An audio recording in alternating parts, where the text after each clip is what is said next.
When a black teenager stands before the court, he expects a fair trial.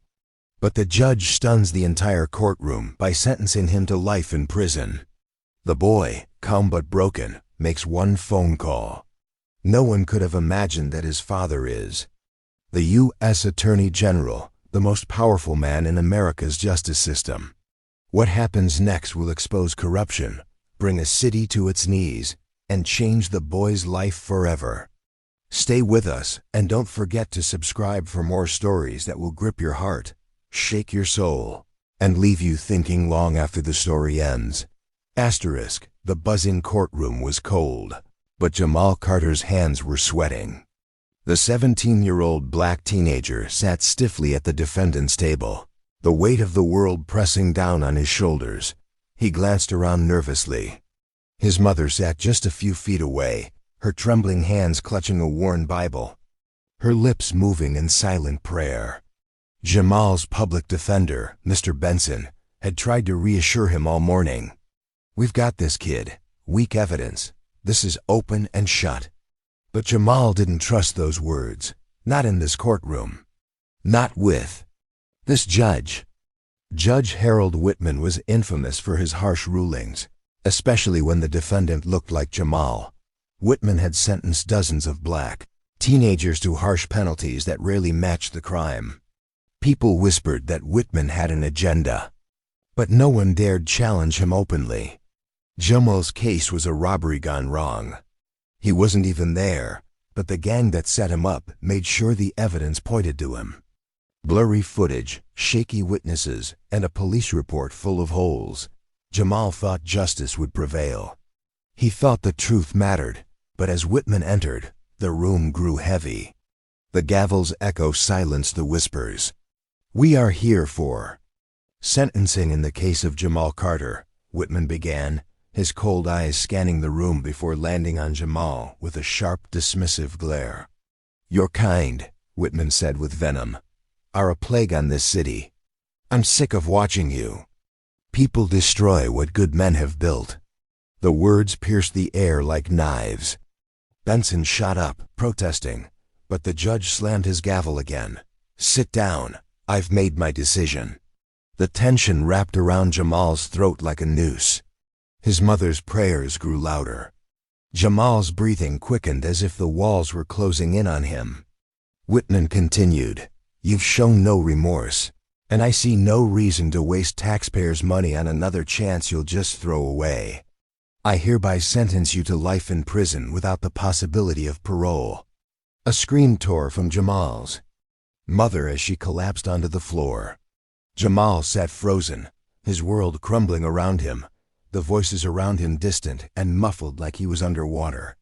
His friends were shouting in disbelief, but the courtroom guards had already moved in, dragging Jamal to his feet, snapping cold metal cuffs around his wrists.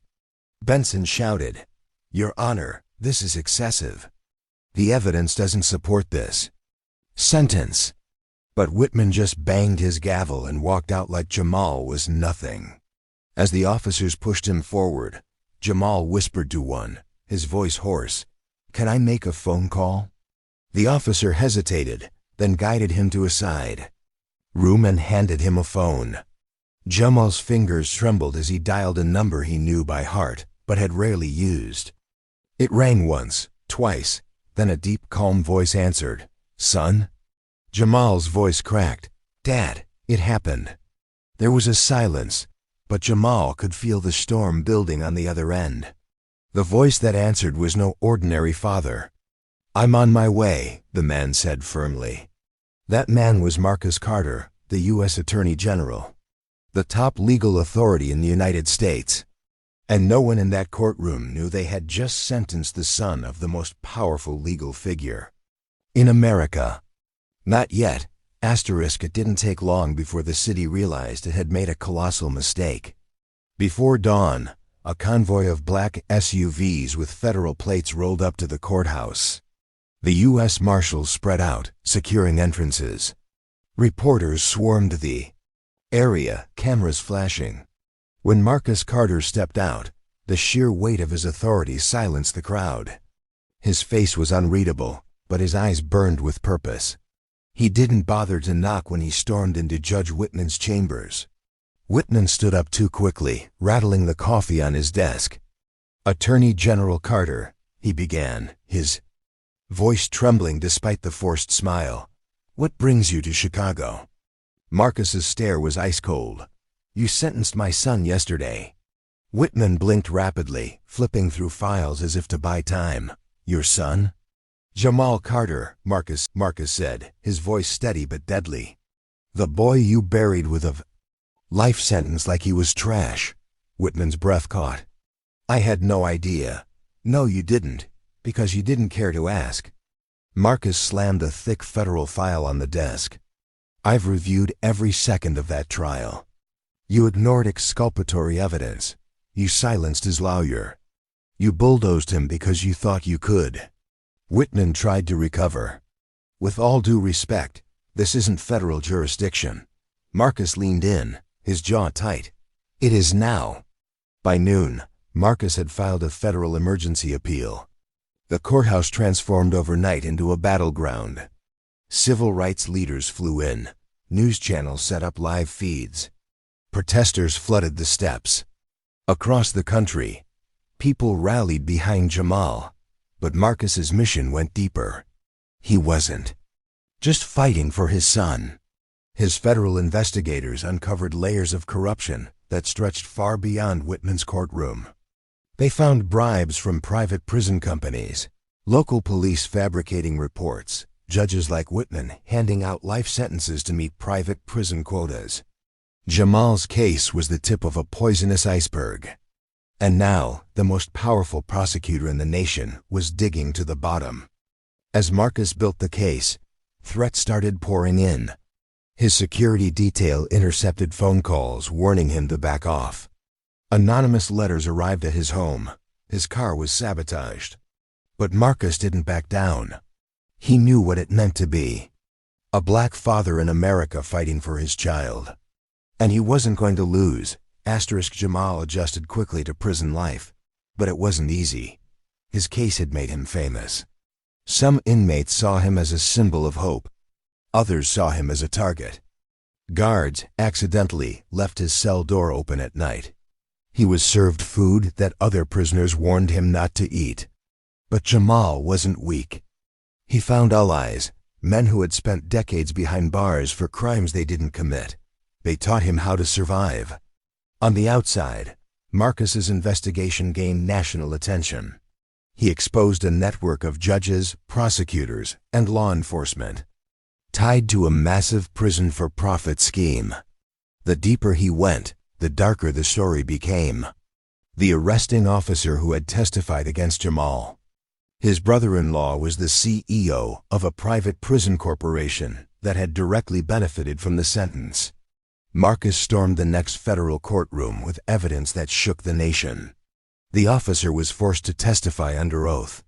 His lies unraveled. It was clear Jamal had been a pawn in a much larger game. Marcus fought like a man possessed, dismantling the conspiracy brick by brick. The media broadcast the trial live. Millions watched as witnesses confessed to corruption. Cities across the country launched audits. The federal judge presiding over the appeal immediately ordered Jamal's release, calling the original sentence a gross miscarriage of justice. But Marcus wasn't done. He wanted Whitman and his entire network behind bars.